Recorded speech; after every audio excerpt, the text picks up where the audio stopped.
Friends, स्वागत है आपका विवेक कुमार चैनल में। फ्रेंड्स, आज मैं आपके लिए लेकर आया बहुत ही इंपॉर्टेंट टॉपिक केमिकल रिएक्शन। ठीक है, यानी हिंदी में इसे कहते हैं रासायनिक अभिक्रिया। ठीक है, इंग्लिश में इसे केमिकल रिएक्शन कहते हैं। रिएक्शंस दो प्रकार के होते थे। ठीक है, एक तो फिजिकल और एक केमिकल। ठीक है, फिजिकल रिएक्शन के बारे में पहले थोड़ी चर्चा कर लेंगे, उसके बाद केमिकल रिएक्शन पे आएंगे। फिजिकल रिएक्शन हम किसे कहते हैं? फिजिकल रिएक्शन को वैसे हिंदी में भौतिक परिवर्तन के नाम से जाना जाता है या भौतिक अभिक्रिया। ठीक है, फिजिकल रिएक्शन का भौतिक जो अभिक्रिया है, इसका पता हम बहुत आजकल लोगों को, बच्चों को जो है physical reaction and chemical reaction में कोई डिफरेंस नहीं पता। बस बच्चे पढ़ रहे, फिजिकल रिएक्शन आ गया उसे पढ़ लिया और केमिकल रिएक्शन आ गया उसे पढ़ लिया, पर सच में उसका मतलब क्या है ये किसी को नहीं पता। तो अब ये मैं आपको बहुत ईजिली जो है बताने वाला हूँ, क्या है, कैसे है, क्यों है।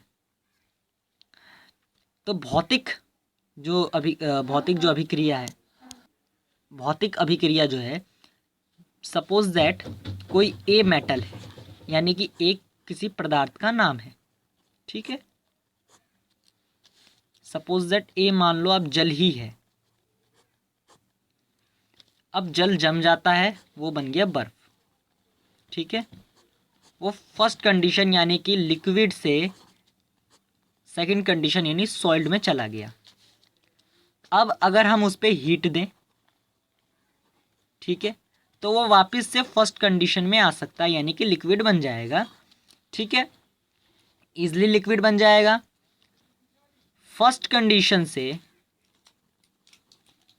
वह सेकंड कंडीशन में जाने के बाद वापस से फर्स्ट कंडीशन में आ जाए, यानी कि प्रथम अवस्था में कुछ परिवर्तन करने पर अगर वह द्वितीय अवस्था में चला जाता है और द्वितीय अवस्था से वापस उसे अगर प्रथम अवस्था में लेकर आया जा सके तो वह भौतिक परिवर्तन हो जाएगा, यानी भौतिक अभिक्रिया उसे हम कह देंगे। और भौतिक अभिक्रिया आपके लिए भी नहीं है, ये छोटी क्लास के बच्चों में आ जाता है, और अगर आप 10th में हो तो आपके लिए रासायनिक अभिक्रिया इंपॉर्टेंट रोल प्ले करती है, और भौतिक अभिक्रिया ज़्यादा चर्चा में भी नहीं आता। ठीक है, भौतिक अभिक्रिया समझ गए होंगे आप। अब जरा हम रासायनिक अभिक्रिया यानी कि फिजिकल रिएक्शन तो आप समझ गए, अब हम केमिकल रिएक्शन पे आ जाते हैं।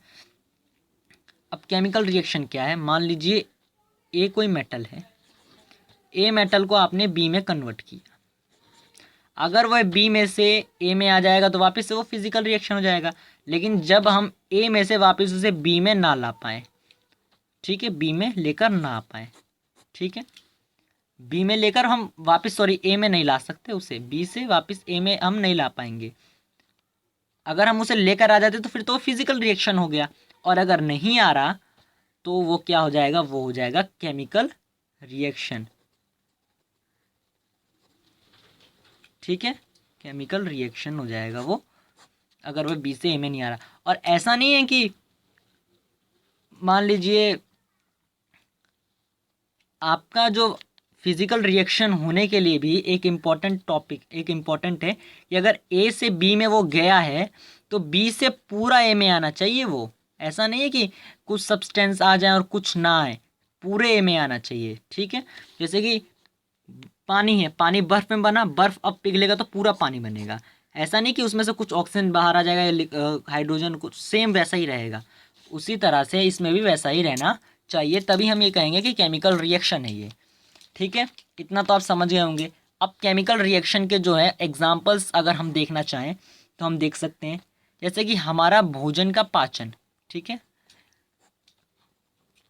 हमारा जो भोजन पचता है वो कैसे पचता है? HCl यानी कि हाइड्रोक्लोरिड एसिड। ये एक एसिड होता है, ये एसिड हमारे पेट में होता है। आपको मैं बताना चाहता हूँ ये एसिड इतना ताकतवर होता है कि ये लोहे तक को जो है पिघला सकता है, इतना ज़्यादा पावरफुल एसिड होता है। ठीक है, हमारा श्वसन जो है, सांस लेना भी एक तरह की रासायनिक अभिक्रिया का ही मतलब कि केमिकल रिएक्शन का ही उदाहरण है। आमतौर पे जो बच्चे एग्जाम्पल देते हैं वो देते हैं लोहे पे जंग लगने का। लोहे पर जंग लगना, लोहे पर जंग, ठीक है, ये भी ठीक है। लोहे पर, क्योंकि एक बार अगर आप जंग लग गया तो क्या वापस उसे, मान लीजिए आयरन पे अगर आप देखते हैं कि जंग लग गया तो फिर आप वापस उसे फर्स्ट कंडीशन में नहीं ला पाएंगे, ठीक है। और फिर मैग्नीशियम का भी तार जलना, मैग्नीशियम का तार जलना 7वीं क्लास में बच्चे पढ़ते ही रहते हैं आमतौर पर, बहुत ईजी है। और दही का बनना भी एक इसी तरह का रिएक्शन होता है। एक होता है कि हम कैसे माने कि केमिकल रिएक्शन हुआ है, how can say this is chemical reaction, ठीक है, आप कैसे कहोगे। तो मैंने आपको क्या कहा, फर्स्ट कंडीशन यानी कंडीशन, कंडीशन में अंतर हो जाएगा या तो अवस्था में परिवर्तन हो जाएगा। कंडीशंस कैसी हो सकती हैं, गैस, लिक्विड, सॉइल्ड एंड एक्यू होता है, ठीक है। एक्यू होता है वो पानी जैसा ही होता है, पर पानी में वो विलय नहीं होता, नहीं मिलता नहीं है, ठीक है। सेकंड हो सकता है आपका कलर में, कलर में कुछ अंतर आ जाए, ठीक है। थर्ड आपका हो सकता है टेम्परेचर में कुछ डिफरेंट आ जाए, डिफरेंस आ जाए। और आखिरी में हो सकता है जो आपकी गैस है, या तो वो गैस ज़्यादा हो जाए या कम हो जाए, जिसे हिंदी में हम कह सकते हैं गैस का उत्सर्जन हो जाए या निष्कासन हो जाए। अब एग्जाम्पल के तौर पे हम मैग्नीशियम ले लेते हैं, ठीक है। मैग्नीशियम क्या हम ले लें, या हम मैग्नीशियम ही ले लेते हैं, छोड़ो। तो मैग्नीशियम यानी मैग्नीशियम का जब रिएक्शन किया जाता है तो मैग्नीशियम ऑक्साइड जो है बन जाता है, ठीक है। मैग्नीशियम को जब, जैसे मैग्नीशियम का एक वायर होता है, वायर है, मैग्नीशियम का एक वायर है, उसे हमने मोमबत्ती में जो है जला दिया और उसका धुआं निकल गया, ठीक है। अब मैग्नीशियम का जो वायर है वो जलने के बाद एक सफ़ेद पाउडर जैसा बन जाएगा, ठीक है। ये जो है पाउडर है, ये मैग्नीशियम ऑक्साइड कहलाएगा, ठीक है। अब आप देखिए कि इसमें गैस का भी कुछ काम हुआ, ऑक्सीजन है, क्योंकि टेम्परेचर जब वो जल रहा था वैसा टेम्परेचर तो अब रहेगा नहीं, टेम्परेचर भी कम ज़्यादा हो गया। कलर मैग्नीशियम का तार कैसा भी हो बन गया वाइट, बन गया ना वाइट।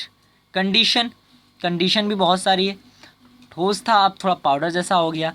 तो ये सारी आपकी जो है चीज़ें हैं। इस तरह से आपका जो chemical reaction and physical reaction में जो डिफरेंस है वो क्लियर हो गया होगा अभी तक, तो जहाँ तक मुझे लगता है क्लियर हो गया होगा। और उम्मीद है कि वो पूरी तरह से आपको जो अब कोई डाउट नहीं रहा होगा chemical reaction and physical reaction में। फ्रेंड्स, हमारे चैनल को सब्सक्राइब करना बिल्कुल ना भूलें, हमारे चैनल को सब्सक्राइब कर दें, वीडियो को लाइक करें एंड वीडियो को ज़्यादा से ज़्यादा शेयर करें। ये वीडियो मैं बता देता हूँ कि आपको कहाँ हेल्पफुल आने वाला है, कहाँ हेल्प करेगा। ये क्लास 7th के लिए, 10th के लिए, 8th के लिए, 9th के लिए, 11th 12th, ये समझ लीजिए कि 7th से स्टार्ट होता है और 12th के लिए जाता है। एंड यूपीएससी में एंड रेलवेज़ एग्ज़ाम में एंड साइंस साइड अगर कोई स्टूडेंट ले रहा है तो उसके लिए बहुत इंपॉर्टेंट है। अगर वो फिज़िक्स में कमज़ोर है तो ये आपके लिए बहुत मतलब केमिस्ट्री में कमज़ोर है तो बहुत ज़्यादा इंपॉर्टेंट है आपके लिए।